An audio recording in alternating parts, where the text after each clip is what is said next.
I want to present to you something of my translation of Homer's Iliad and give you a sense not only of what it means, which is the translator's primary obligation, but also how it sounds, how it has a certain real rhythm and music to it.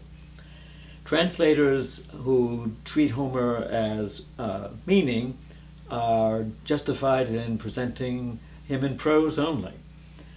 However, the Iliad is not a novel, and it makes a bad novel, I think, when it's translated that way.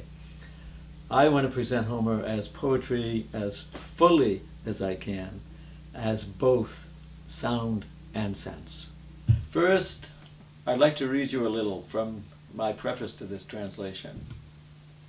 I want to single out the rule of doom in Homer's Iliad. Troy, the great city, is falling. As a poet and translator now in America, I deeply respond to that ominous tone, and I wonder how, working with current ways of English poetry, however removed from the ancient Greek, I might approximate both sound and sense in the Iliad.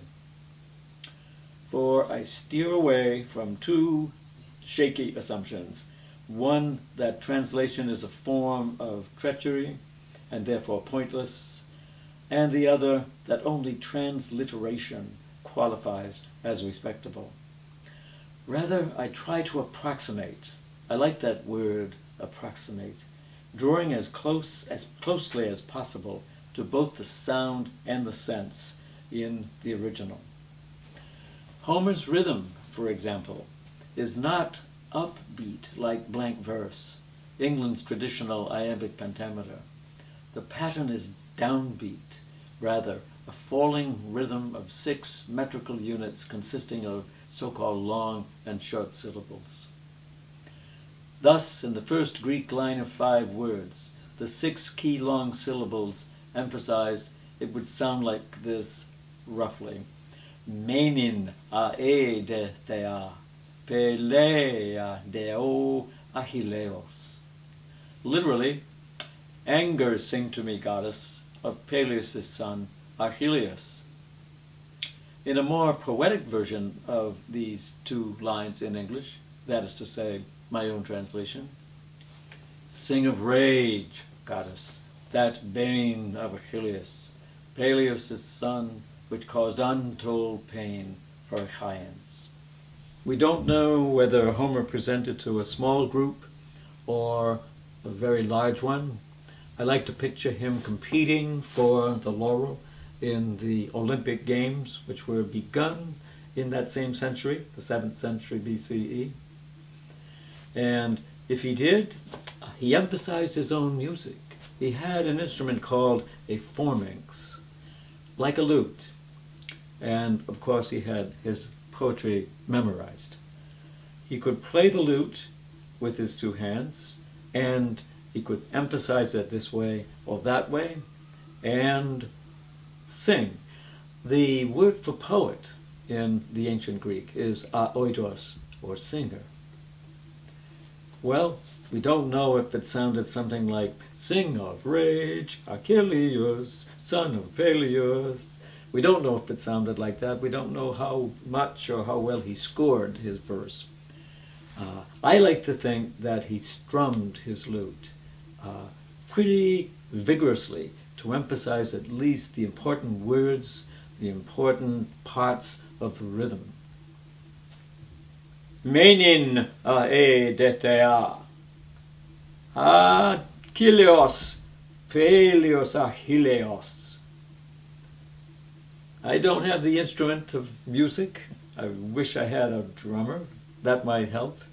But that's closer to what the Greek sounded in Homer's day. How should that sound today? Well, in my own translation, rage, goddess, sing of rage, that bane of Achilles. In Homer, there are sounds like a in our word day. I've tried to imitate some of those sounds as well as produce a line that flows like Homer's. It has a falling rhythm, it has 5 or 6 beats per line, so it's imitating, trying to approximate the original Greek. Now let's hear the first 6 lines of Book 1. You'll remember some of the things I said about the sound as well as the sense as I read. I'll try to emphasize both meaning and music. Sing of rage, goddess, that bane of Achilles, Peleus' son, which caused untold pain for Achaeans, sent down throngs of powerful spirits to Ides. War chiefs rendered the prize of dogs and every sort of bird. So the plan of Zeus was accomplished right from the start, when 2 men parted in anger, Atreus, the son, ruler of men, and godlike Achilles. Let me single out 1 or 2 passages, phrases, lines from these first 6 lines of the poem, so as to heighten not only your understanding, but your hearing of what's going on. That 3rd line, for instance, I found myself reading it and very clearly falling rhythms. And there are also repetitions of certain sounds, consonants and vowels. Sent down throngs of powerful spirits to Ides. There you can hear the falling rhythm. And the next line is also falling. Homer is emphasizing the deaths of many warriors in this battle. War chiefs rendered the prize of dogs and every sort of bird. I paused after every because that's the end of the line, but the grammar takes me on to the next after a little pause. There's not an upbeat, hopeful vision that emerges from these first 6 lines, partly because of that downbeat rhythm. 2 men parted in anger. And the very last line, Atreus' son, ruler of men and godlike Achilles. So there you are.